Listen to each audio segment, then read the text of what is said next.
Hey everyone, and welcome back. Burke here. I'm a sports physical therapist with USA Cycling, and I'm the owner of Focus Physical Therapy in Bend, Oregon. Today we are talking about AC joint separations. Let's dive right in.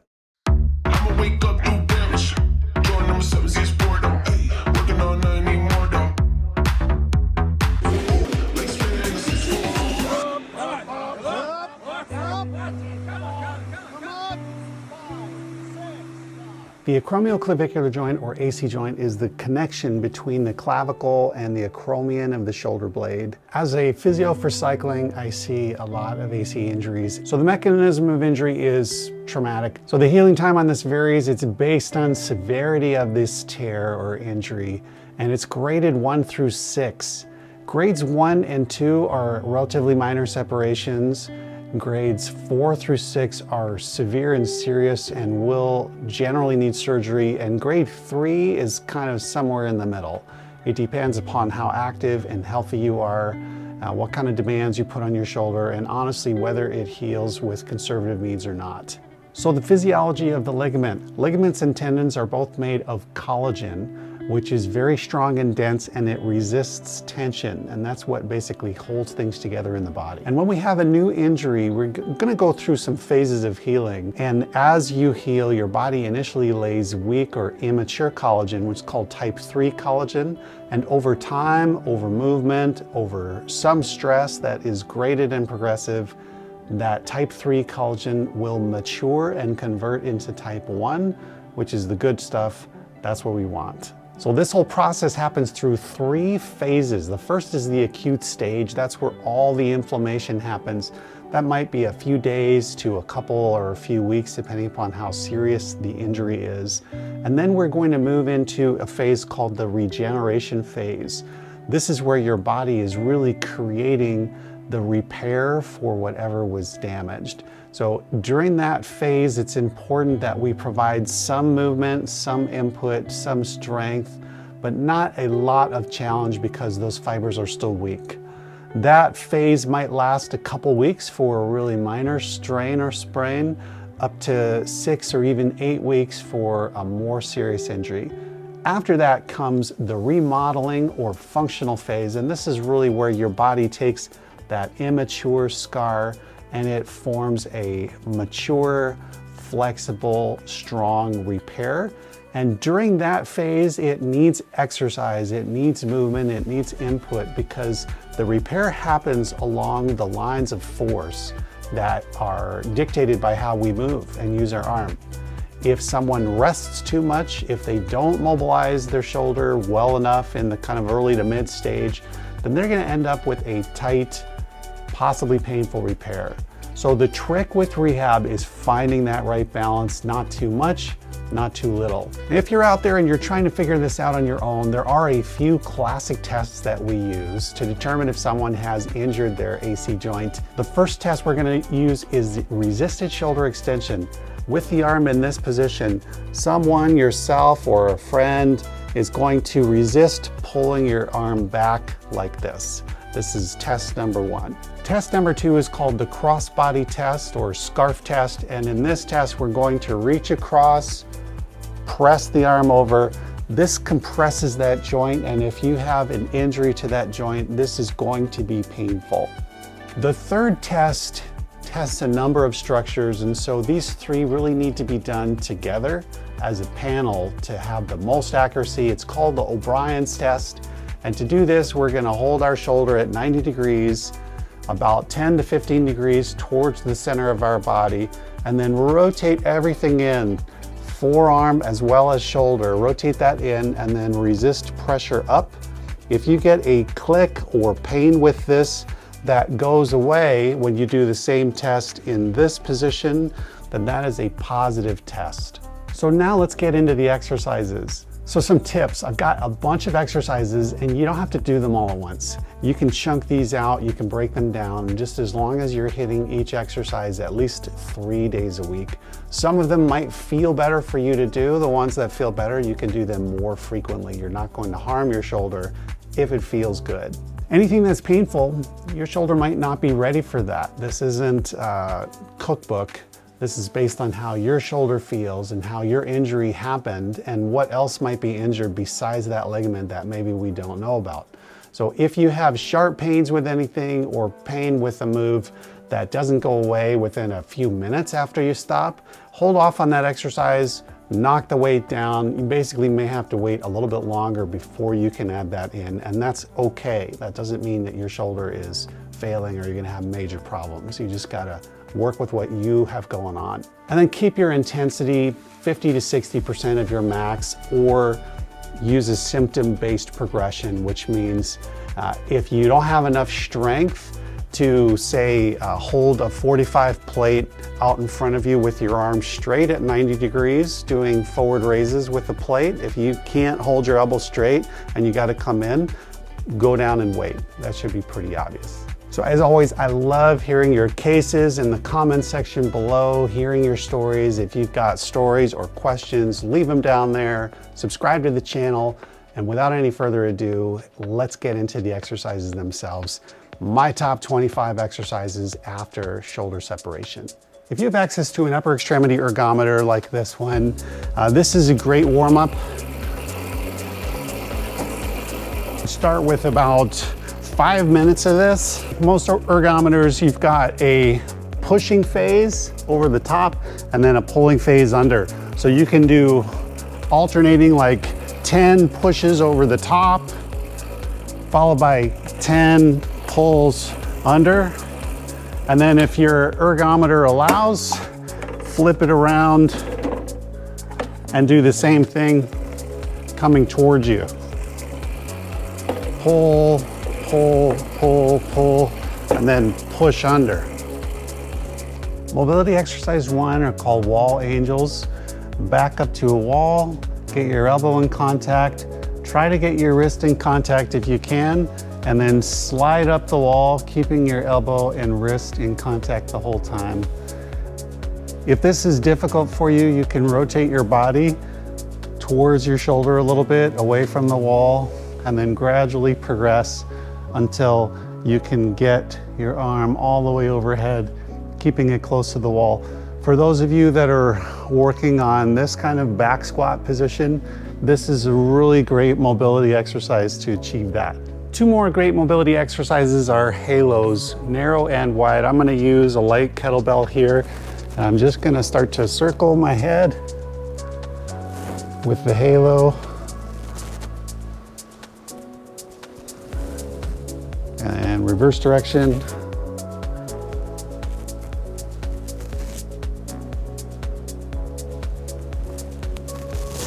And then the same thing can be done using a dowel or a pole with the wide grip, coming back over, haloing like that.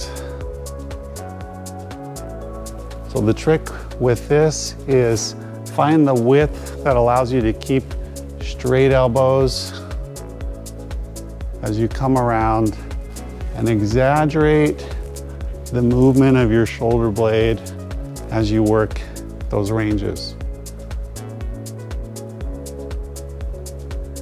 D2 shoulder flexion is a PNF pattern, and it basically starts across your body at your hip and it ends in this Statue of Liberty holding a sword, Excalibur kind of position. And so to accomplish this, you're going to take your resistance from a pulley or a band and work across your body towards that end range position, and then slowly back. Make sure you stabilize really well at your shoulder blade. D2 extension is that same movement pattern, coming high and working down in this direction. So this is my D2 extension. I'm going to use the Stroops band for a classic horizontal row, single arm row. Pull leading from the shoulder blade, arm stays close to your body, and then release slowly. Keep that shoulder stable the whole time. Next move is shoulder extension. And to do this, it's like a row, but with arms straight. And it's just another good scapular triceps exercise. So with this band, that's a fair amount of resistance. So there's shoulder extension, straight arm, pull. So to do shoulder external rotation, take a small towel roll or pillow like I have here and pinch that between your arm and your body and give it a bit of pressure. That's going to help inhibit your deltoid so that you know you are isolating your rotator cuff. And then the action is external rotation like that.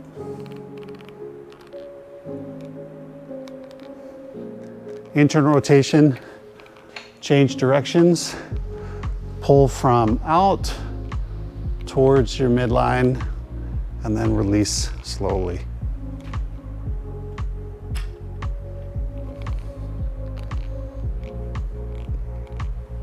For these next two, I really like the skinny power band. I will loop that around a column, loop my hand through, get my hand into a little bit of external rotation that's pushing out from my body. And then while it's there, I'm going to work on elevating up like this. So the key to making this work is that your forearm is tilted outward a little and you maintain that as you come up overhead. This is just a great dynamic rotator cuff exercise.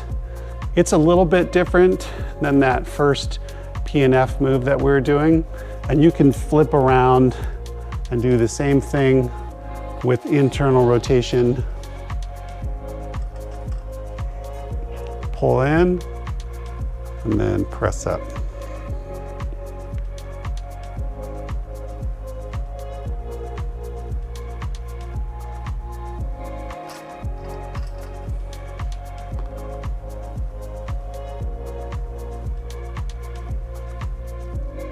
Next one's pretty easy. We're just gonna do deltoid raises. I've got some 3-pounders here. Just make sure that when you're at 90 degrees here, you're able to support that weight with your elbow straight and good posture of your shoulder blade. So deltoid raise. Plates are another great way to do this. Hold your plate, arm straight, and then down.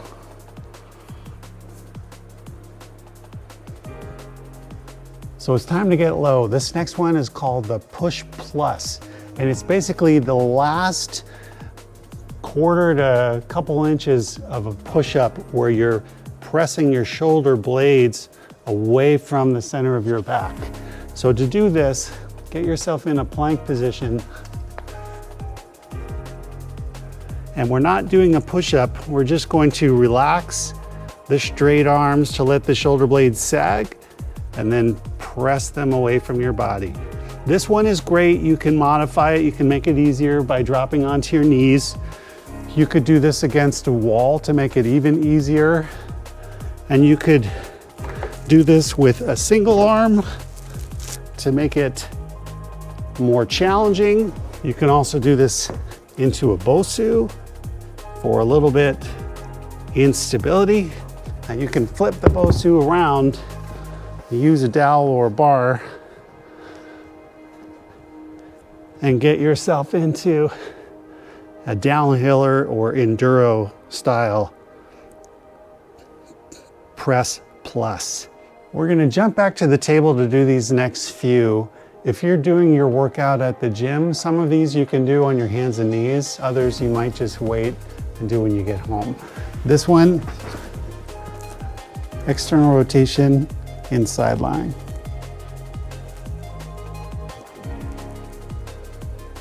This is prone horizontal abduction.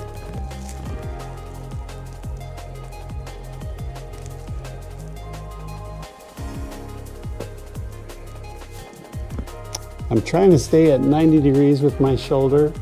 Next exercise is the same move at about 100 degrees, so a little bit more elevated, and then with full external rotation means thumb up.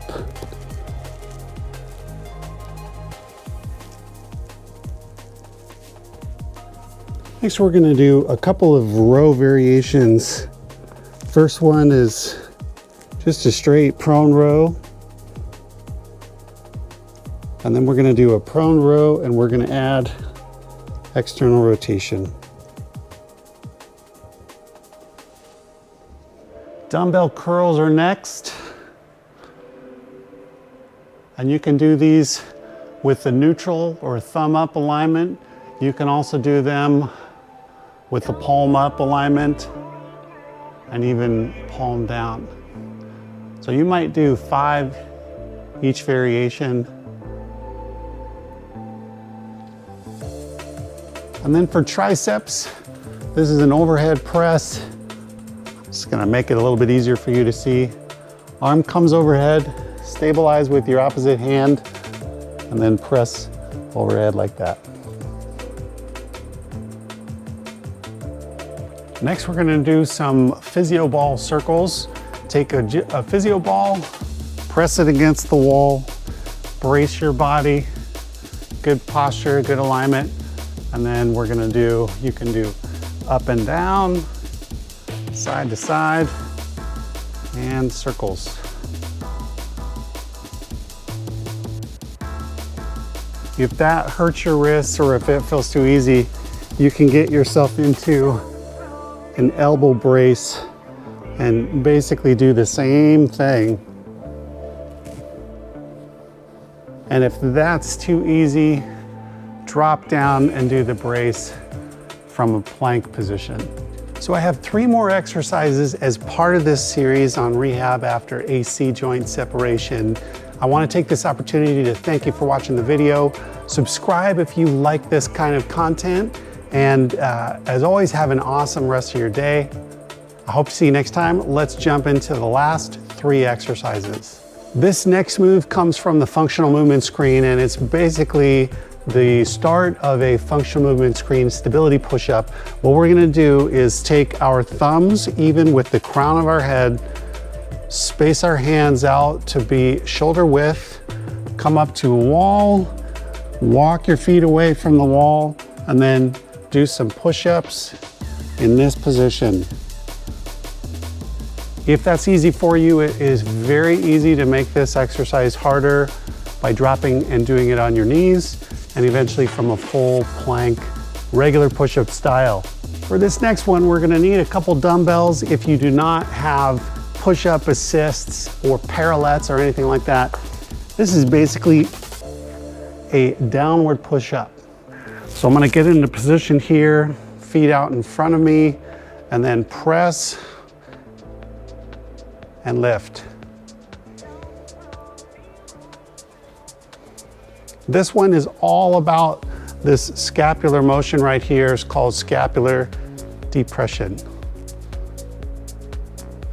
To do this last one, we need a box of some kind to create an elevated surface as we do what are called platform walks. Initially, if this is fresh, I might start on my knees. I'm gonna step up onto the platform, down the other side and back up and over. As I get stronger, go into a full plank position and walk your way over the box. Well, there you go, folks. That's my rehab routine after AC joint separation.